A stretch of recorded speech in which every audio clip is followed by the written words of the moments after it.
하나님 말씀 요한복음 13장입니다. 요한복음 13장 34절에서 35절 말씀 드립니다. 각독하러 갑니다. 요한복음 13장 34절 시작. 제 계명을 너희에게 주노니 서로 사랑하라. 내가 너희를 사랑한 것 같이 너희도 서로 사랑하라. 35절. 너희가 서로 사랑하면 이로써 모든 사람이 너희가 내 제자인 줄 아니라. 아멘. 요한일서 3장입니다. 요한일서 3장 18절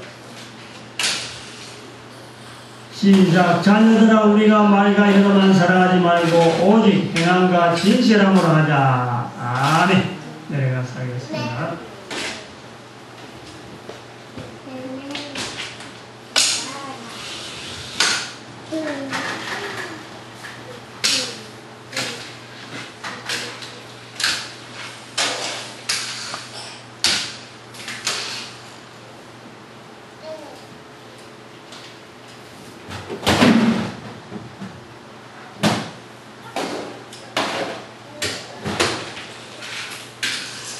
마이크가 나더라도 다음 사람이 쓴다는 생각을 해가지고 마이크 비비 꼬아가지고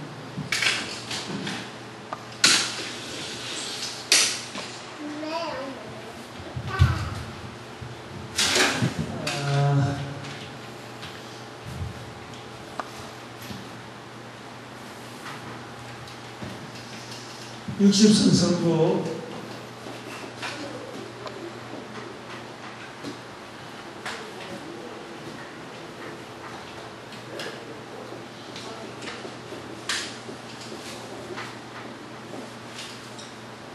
지금 이 마이크는 에코가 들어가니까 들릴지 모르겠네요.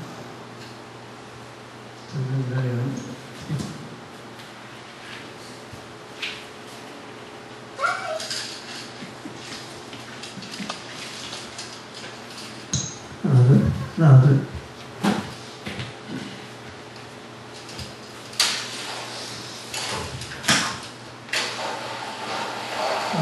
우리가 지금 60선 선고 5가지 주제가 있다고 했습니다. 1, 2, 3, 4, 5. 새로운 삶. 그 다음 두 번째는 그리스도를 전파함. 세 번째는 하나님을 노래함.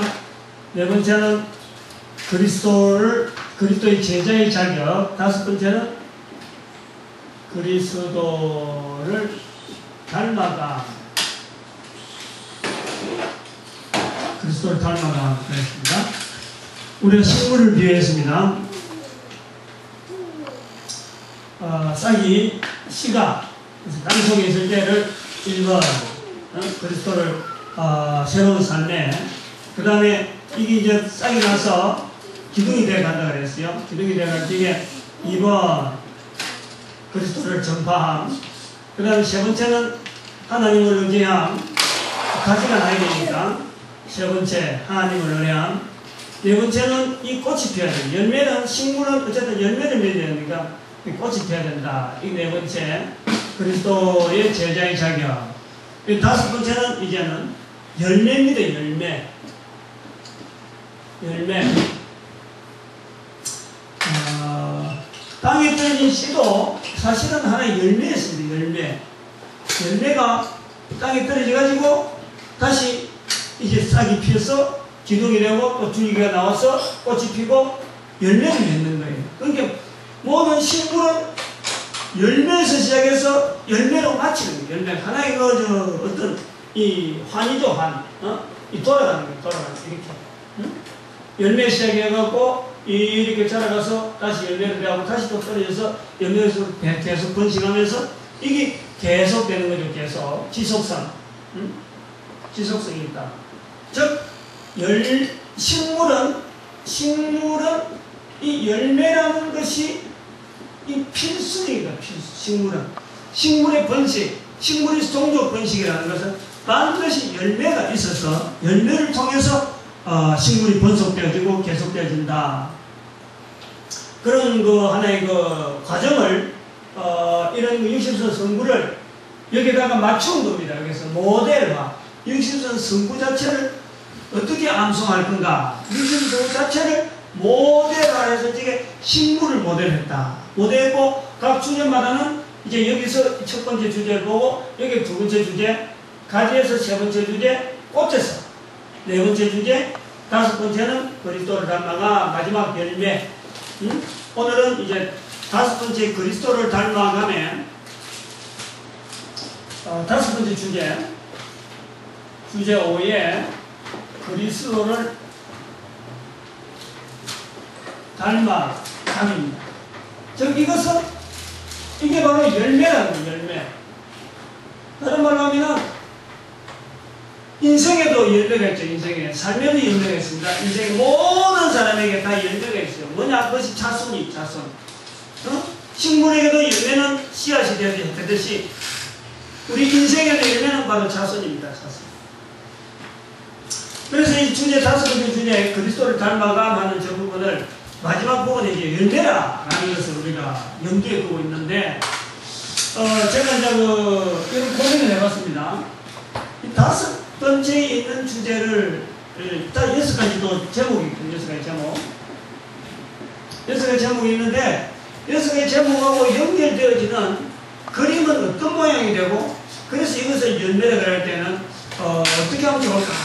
보면은 제가 이제 뭐 그림을 그리니까 그 정도밖에 생각 안 하는데 단순하면서 이게 그림 못 그린 사람도 그림을 그리는 그런 좀 모양을 해봐야겠다 그랬어요. 그래서 여기가 다섯 번째 주제가 말이죠. 주제에서 나오는 다섯 번째 주제에서 6가지 열매가 나오는데 6개 있는데 첫 번째가 사랑이죠. 사랑. 그 두 번째가 겸손입니다. 세 번째가 순결이에요. 순결. 그 다음 네 번째가 이게 정직입니다. 정직. 다섯 번째가 믿음. 여섯 번째가 이게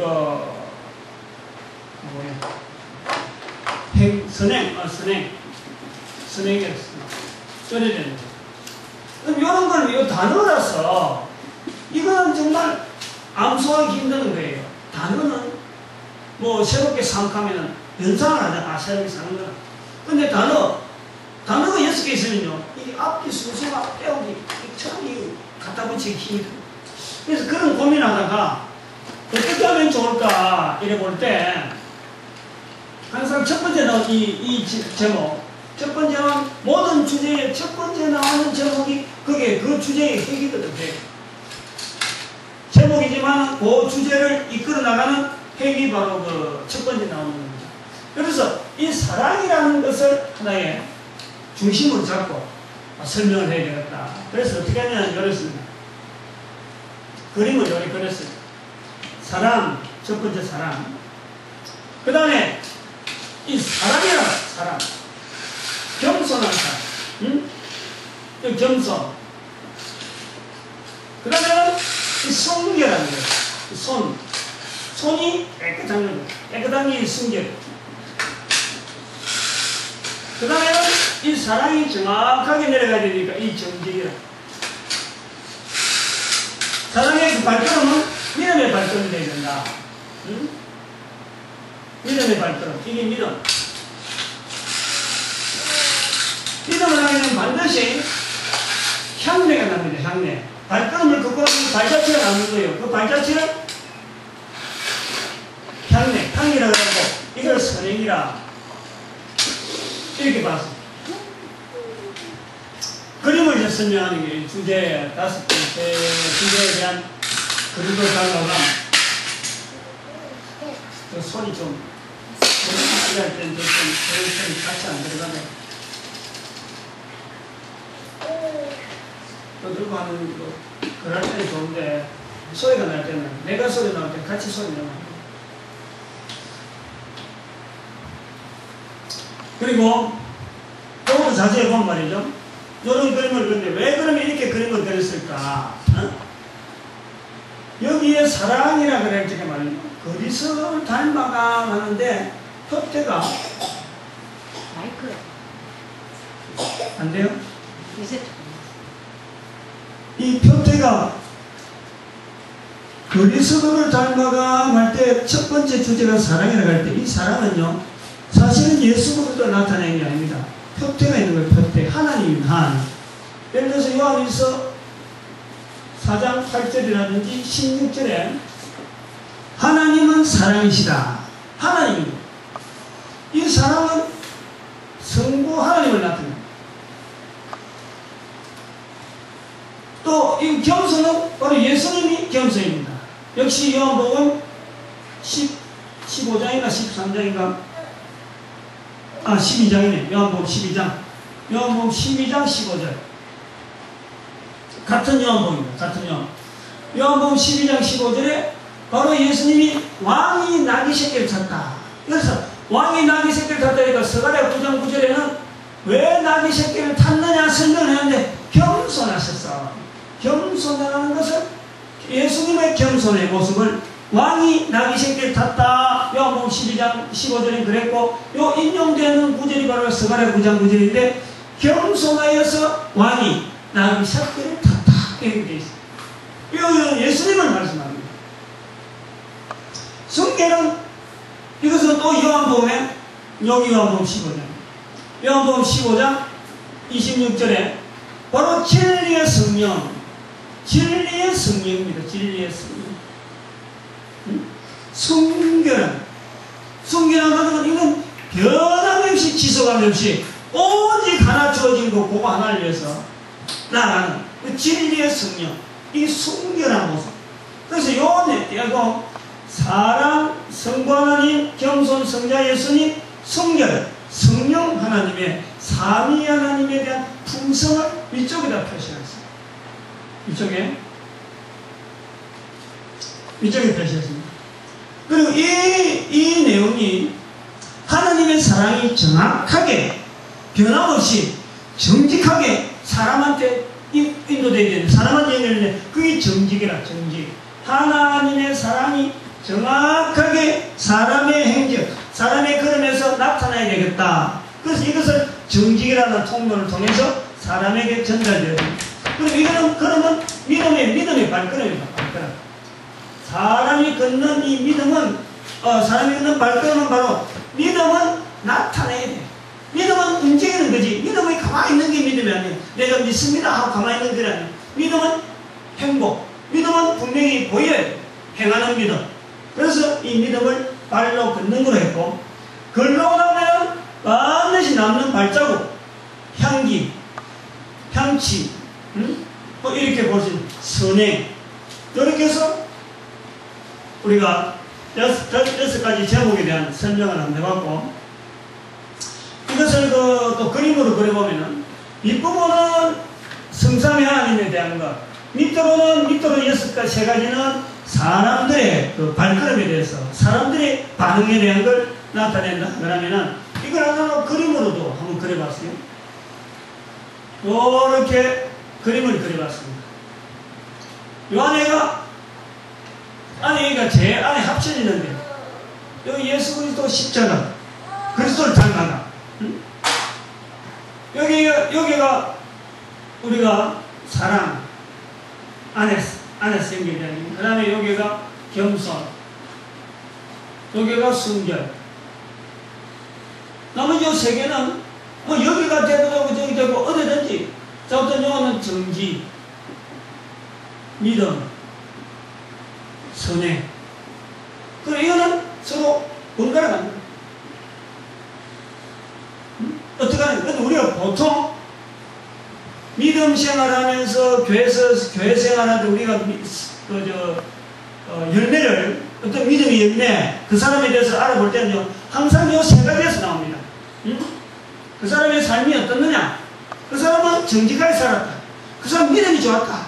그 사람은 선행이 이런저런 남아있다. 라는 것을 우리가 일반적으로 교회에서 믿음 생활하는 사람한테 불려지는 별명 자체가 요 세 가지 수준에서 다 정리가 되는 거예요. 딱 보면은 그 사람이 끝까지 있던 자리에 충실히 있었다. 정지. 믿는 대로 되어졌다. 믿는 대로 놀라운 열매 맺었다. 아브라함 믿음이여. 믿음이여. 선행. 예수 이름으로 그 사람이 한 것이 얼마만큼 남아있다. 하는 것을 보여주고 있는 거예요. 그래서 이런 게 안에 세 가지는 성부 하나님, 하나님에 대한 표현, 나머지 밖에 세 가지는 사람들이 그에 반응해서 나타나는 세 가지 열매 형태라고 보여지는 겁니다. 그렇게 표현하려고 했다 이겁니다. 오늘 여기에는 이제 그 전반적인 앞으로 그 6가지 주제 제목에 대해서 어떤 방향으로 나아갈 것이다 하는 것을 설명을 한 겁니다. 그럼 오늘 그 제목에는 이 첫 번째 제목 사랑.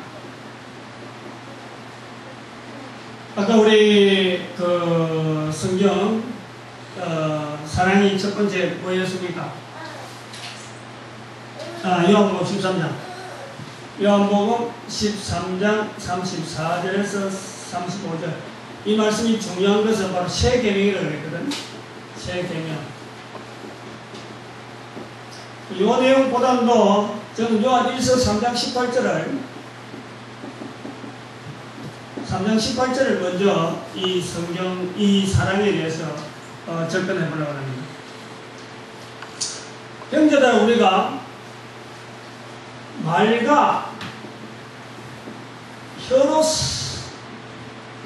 사랑하지 말고 오직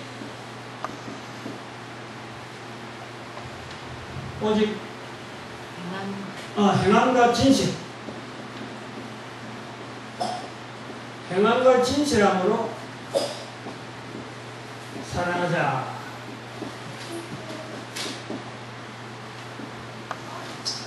이렇게 표현하고 있습니다.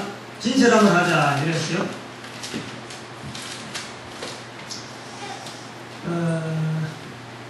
이 말씀을 우리가 좀 많이 해봐야 되는데, 우리가 사랑, 그런 말이죠. 너무 친숙한 단어잖아요. 친숙한 단어라서 너무 친숙한 만큼 또 개인이 그만큼 편하게 이 사랑이라는 단어를 받아들인다는 거예요. 그래서 어떻게 해서 오늘 첫 번째 주제에서 다섯 번째 제목에서 첫 번째 주제에서 첫 번째 제목이 사랑이 나오도 이게 왜 사랑이 저렇게 나와야 되는지에 대한 걸 이렇게 문제성 있게 안 받아들이는 거죠. 너무 평안하게 저것도 사랑이라 나오는 것 같다 그렇게 받아들이지, 왜 첫 번째 주제에 사랑이 되어야 되느냐 하는 것에 대해서 의문을 가지지 않는다. 너무 편안하게 받는 거예요. 여기에 대해서 제가 이제 한번 문제를 한번 걸겠다는 거죠. 이 내용을 말씀을 했을 적에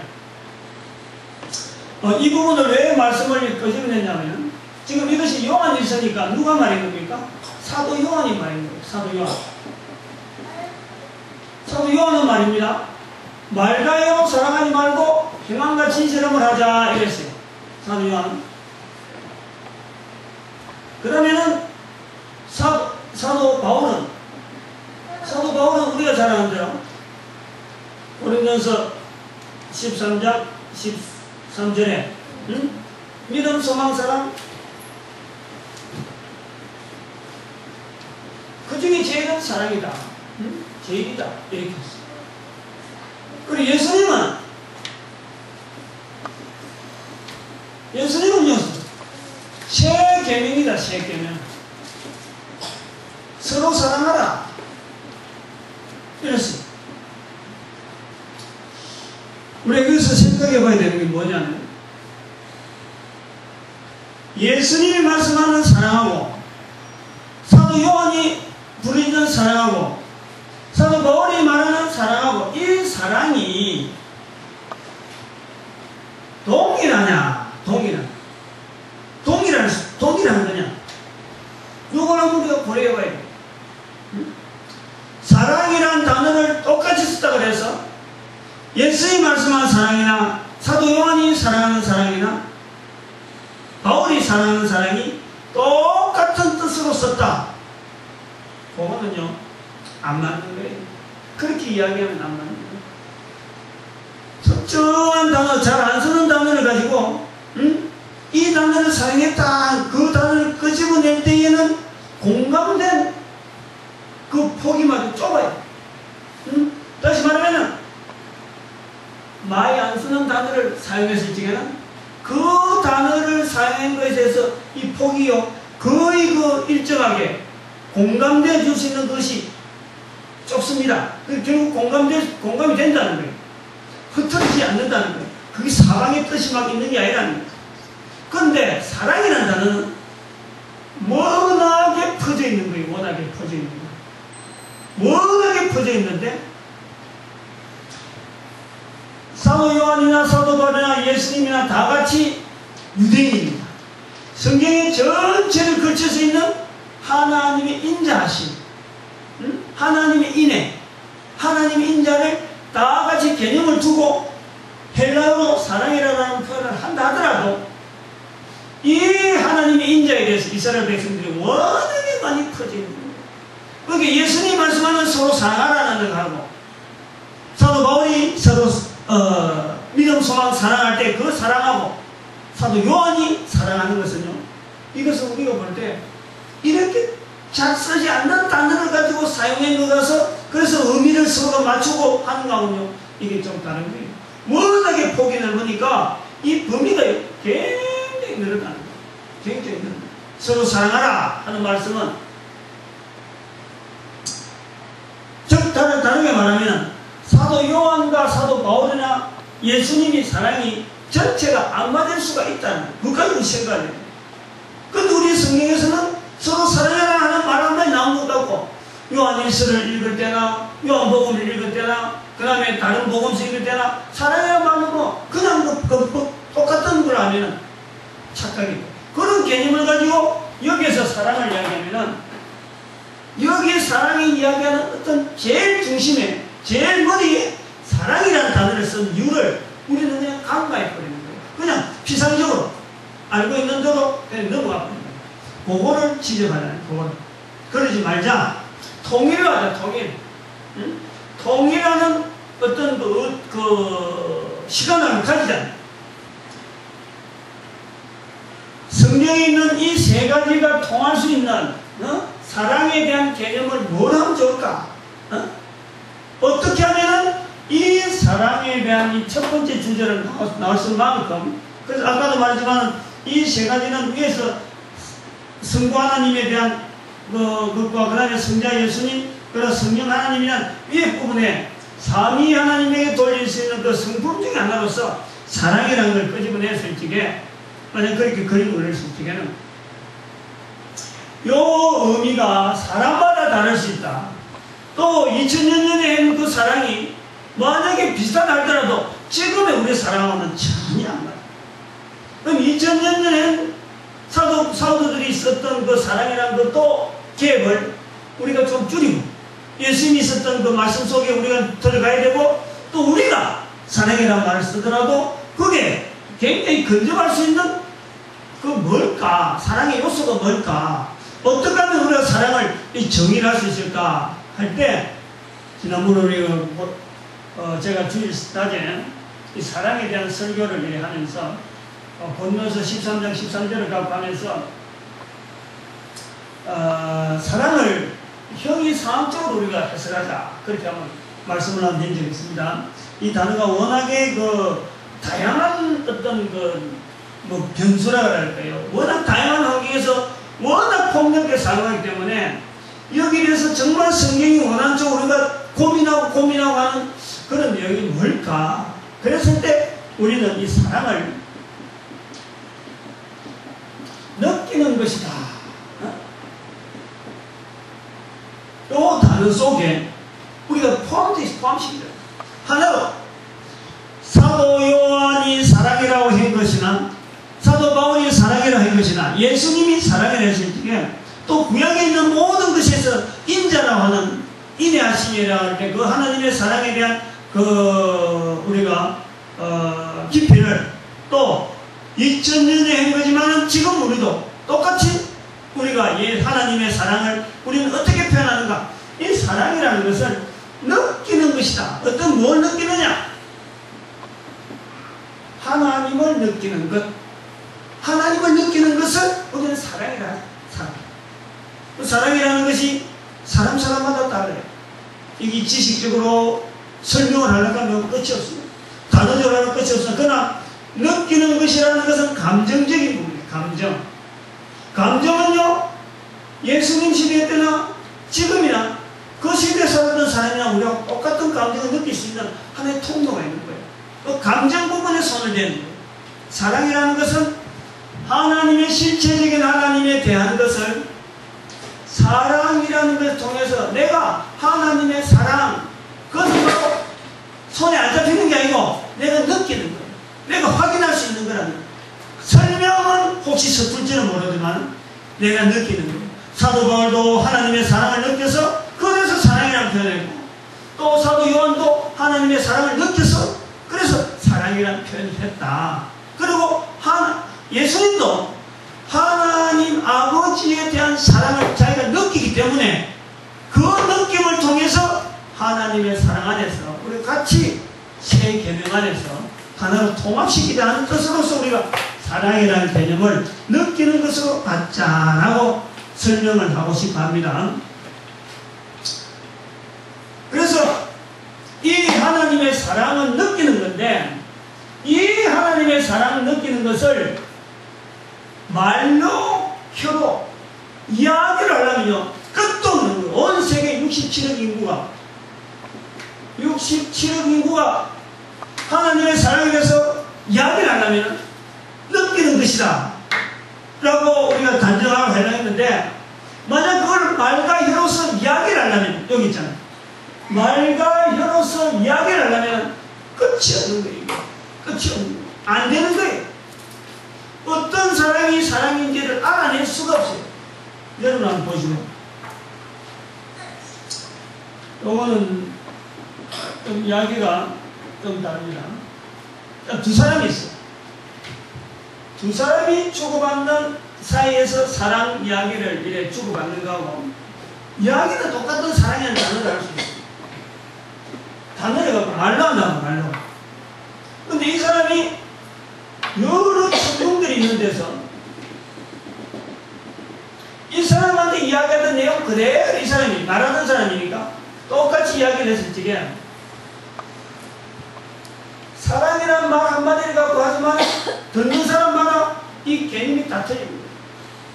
응? 말과 여로서는 그렇다는 거예요. 말과 여로서는. 하나님의 사랑을 이야기를 하면, 말로 하면 67억 인구가 듣는 게 틀리고 말하는 게 틀리고 생각이 다 틀리고, 그런데 1대1의 사람이 말로 하지 않냐고, 사랑이란 말로 하지 않냐고, 내가 당신에 대한 사랑은 이렇다라고 행동으로 보여준다면 그것은 이 사람에게 느끼는 사랑이 그대로 전수됩니다. 그대로. 그러니까 다른 어떤 그 이견이나 이런 게 적어지는 거예요. 그러니까 정확하게 이 사람이 말하는 사랑에 대한 표현이 행동을 하고 그대로 갑니다. 수많은 사람이 있지만은 여기 가서 행동을 할 수 있는 사람은요, 몇 사람 못 찾아요. 제한되어 있어요. 제한되어 있어요. 여러 사람 많이 못합니다. 67억 모인다 그래서 67억의 인구에게 내가 다 하나님의 사랑을 나타내는 행동을 하면 못 전합니다. 다 못합니다. 그래서 말과 혀로 사랑하지 말고 행함과 진실함을 하자. 하나님의 사랑에 대한 정확한 내용을 알리는 행함과 진실을 동반하는 거예요. 그래서 말과 혀로 사랑하지 말라라고 말씀하고 있다고 저는 보고 있습니다. 말과 혀로 사랑하면 듣는 사람마다 생각이 다르고 자기 환경이 다르니까 이 사랑을 전혀 하나님의 사랑을 온전히 바라보지 못하는 거예요. 그 기준을 무시한다. 그런데 행함과 진실을 하게 되면은 결국 만나야 됩니다. 만나야 행하는 거고 또 거기에서 하나님의 사랑에 대한 것을 자기가 하나님의 사랑을 느낀 것에 대해서 그대로 본인이 상대방이 느끼도록 행해주는 거예요. 그 진실하게 나타내는 거예요. 이런 개념에서 이 사랑이라는 것을 하나님의 사랑이라고 할 적에 행함과 진실함을 나타내는 이것은 뭐냐? 이걸 다른 말로 하면 전도가 되는 거예요. 전도. 독일 잘해야 돼요. 예수님이 왜 전도자냐? 예수님이 왜 우리가 전도자? 내가 이를 행하러 왔다. 우리가 다른 말로도 가자. 거기서 전도하니 내가 이를 위해서 왔다라고 했을 때, 전도라고 했을 때 왜 예수님이 전도자냐? 하나님의 사랑, 예수님이 느끼는 하나님의 사랑을 다른 사람에게 알리는 것이 바로 예수님이 하신 일이었습니다. 십자가에 죽기까지 인간을 사랑하신 하나님을 나타내시는 것이 바로 예수님이 하신 일이란 말이에요. 그래서 이 사랑은 여기서 우리가 조심해야 될 것은 뭐냐면, 우리가 좀 더 이 성경 구절, 60선 성구를 생각할 때마다 전도자들이 느끼는 전도자들의 언어로 자꾸 만들기 위해서 의도적으로 제가 이것을 풀어나가고 또 이 전도자들이 이 성경 구절을 하면 좋겠다라고 한 이유가, 바로 이 60선 성구를 이야기할 때 사랑이란 말을 할 때는요, 전도하는 것이 바로 하나님의 사랑을 나타내는 거예요. 여기 요한에서 3장 연전을 짓는 말씀대로 말로 혀로서 사랑하지 말고 행함과 진실함을 하자. 즉 전도하는 것이 하나님의 사랑을 가장 정확하게 나타내는 우리의 몸짓이에요. 우리의 몸짓. 이걸 우리가 좀 알아내자는 거죠. 그래서 사도 바울이나 사도 요한이나 2000년 전에 했던 거나 앞으로 2000년 지금이나 앞으로도 오는 몇천 년 후에 되더라도 이 사랑이 하나님이 바로 사랑이라 할 때, 하나님의 사랑에 대한 그 사랑을 내가 느끼고 그 느낌을 통해서 내가 나를 통해서 다른 사람에게 행함과 진실함으로 알리는 통로, 그것이 바로 우리가 사랑이란 사랑이다. 내가 느껴요. 요거 하나 하고 시간도 많이 갔지만 요거 하나 하고 이거 안 하면은 이 성경 구절 사랑에 대해서 왜 이 성경 사랑이라는 것이 여기 나오는 것에 대해서 설명이 아주 약해집니다. 조금 시간이 좀 많이 가겠는데, 한 사람, 한 인간의 완전한 삶이라, 요거 한번 생각해 봅니다. 한 인간의 완전한 삶은 뭘까? 이건요, 답을 이야기하면 창조주 하나님을 인정하는, 창조주하는 한 인간의 모든 인간들, 한 인간의 완전한 삶이라는 것은 자기를 만드신 하나님을 인정하는 그 삶이 완전한 인간의 완전한 삶이라고 볼 수 있는 거예요. 보십시오. 오늘도 우리 병원 갔습니다만, 병원에 가면은 환자복을 입고서 편안하게 지냅니다. 환자들이 아프다 하면서도 병원에서는 편안하게 지내는 거예요. 입원하기 전에는 오만 상을 찡그리고 죽겠다 하는 사람들이 끝까지 병을 앓고 있으면서도 병원에 있으면서는요 편안합니다. 왜 그렇겠어요? 바쁜 사람은 의사들이 바빠. 의사들이 다니면서 열심히 막 고치느라고 막 정신이 바쁘고, 자기는 왜 편안합니다. 한자고 있고, 오늘 보니까 내가 몇 명 봤는데 요셉이 같은 애들, 또 저보다 조그만 애들이 휠체어 안에서 아주 어떤 애들이 여왕처럼, 어떤 애들은 왕자처럼 엄마가 끼는 해치임실에서 링게를 꽂고 아주 편안하게 왔다 갔다 해요. 어떤 사람은 침대에 누워가지고 아주 길거리 바람 쐬느라고 침대 환자복 입고 침상을 그것까지 들고 내왔거든. 그래 편안히 누워있는 거야. 여러 사람 지나가는데 환자복 입고. 환자복은 몸이 아프니까 환자는. 근데 편안히 있어. 왜 그래요? 왜 그럴까? 병을 누가 고쳐주니까? 의사가 있으니까. 병든 몸이지만 편안한 거예요. 근데요, 아주 아이러니, 병을 고치는 의사가 있으니까 환자는 편한데, 의사들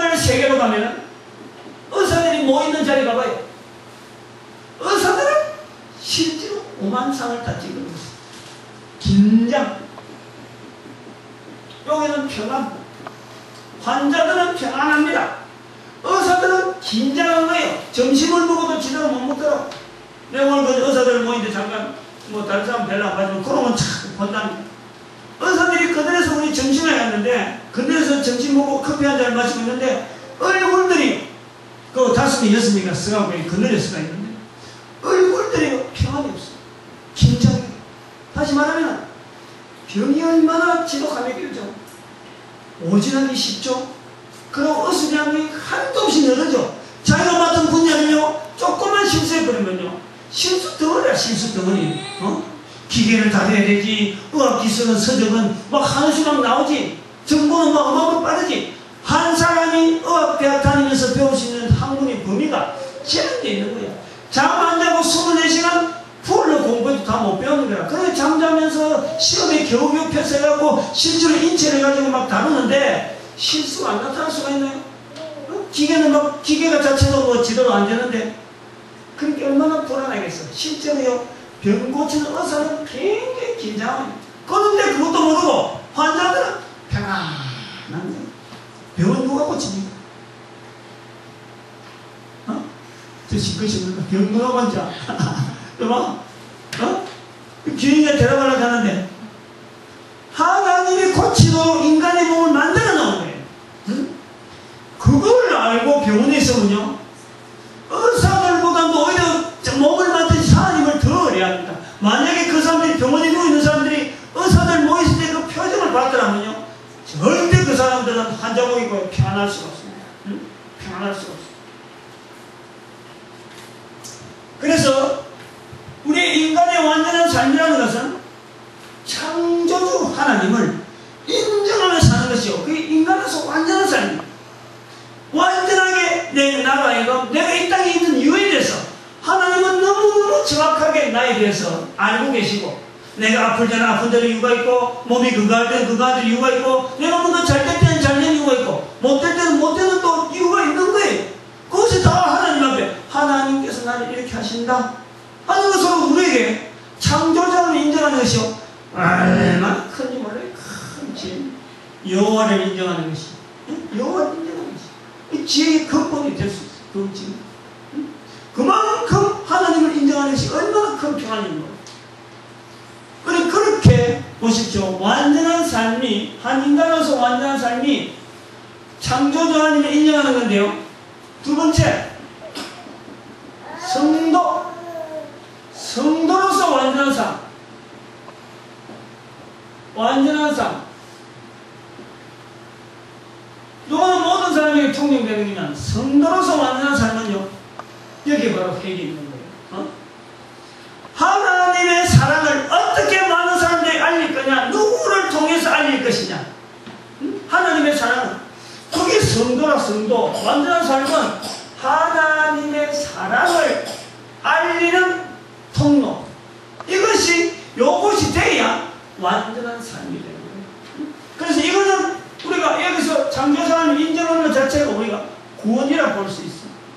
요거는 상급이 되는 거예요. 상급. 천국 상급. 요 염두에 돼야 돼.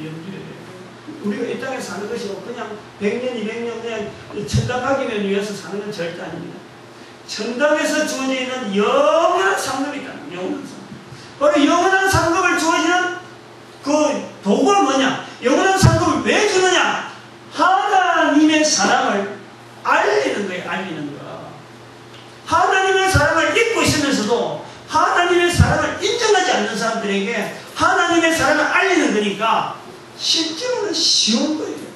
최고로 쉬운 건데 하나님의 아까도 말했지만 하나님의 사랑을 이야기를 하려면요 이거는 사람마다 천태만상 뭐 바라보는 그 각양각색으로 다 듣는 거예요. 그래서 전해라는 것이 전해라. 하나님의 사랑에 대해서만 포커스를 정하고 거기서 사랑을 대하는데 내가 직접 사람을 만나서 그 기회를 되고 그들이 입에서 동일하게 나올 수 있도록 그들의 귀에 들려주는 거예요.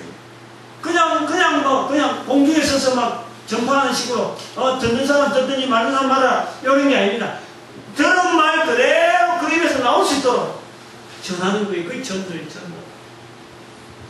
전도라는 의미가 하나님의 사랑에 대해서 또 우리 성경에서 나타나는 그 인애라든지 뭐 인자라든지 하는 그 구약에서도 표현되어지는 그 부분이 얼마나 말이야 깊숙하게 우리가 전도적인 삶에서 떠나 있는지. 그러니까 여기 있는 우리 교회 목사를 조그마한 뭐 교회 이런 목사를 통해서 이런 걸 지금 알리게 되고 전하는 거죠. 하나님의 사랑, 그걸 알리는 것이 바로 전도다. 그래서 사랑이라는 단어가 나오면은 이것은 전도자들 향해서 하는 표현이구나 이렇게 보면 됩니다. 오늘 첫 번째 나오는 열매. 아까 그 그림 자체로 하나의 열매라고 이야기를 했는데 그림 3개 붙어갖고 하는데 모양은 열매 모양은 여러 모양. 또 우리가 살아가는 삶의 형태는 삶의 아까 사람의 모양으로 발걸음 걸어가면서 실제로 그런 주제마다 제목마다 어떻게 적용되어질 것이다. 그렇게 우리가 그림으로 표현하는 것입니다. 여기까지 합니다.